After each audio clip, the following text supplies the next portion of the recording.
নমস্কার বৌদি, রোহান আছে? হ্যাঁ। অনেকদিন পর এলি, আয় ভিতরে আয় না। না ভিতরে যাব না, তোর সাথে একটু দরকার ছিল। হ্যাঁ কি হয়েছে বল না।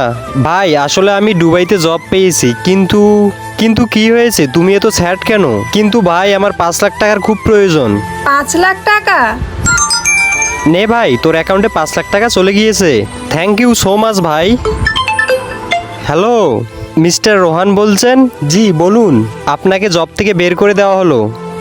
কি হলো, তুমি এত মনমরা হয়ে বসে আছো কেন? সব শেষ হয়ে গিয়েছে রিয়া, আমার কোম্পানি কোনো নোটিশ ছাড়াই আমাকে জব থেকে বের করে দিয়েছে।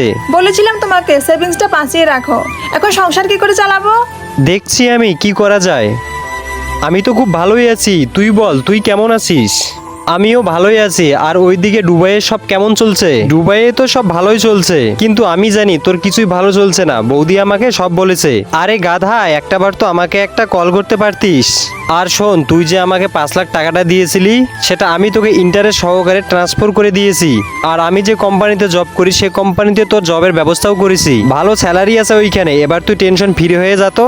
থ্যাংক ইউ ভাই, তুই অনেক বড় হেল্প করলি আমাদের। ধ্যাৎ, চলে আয়।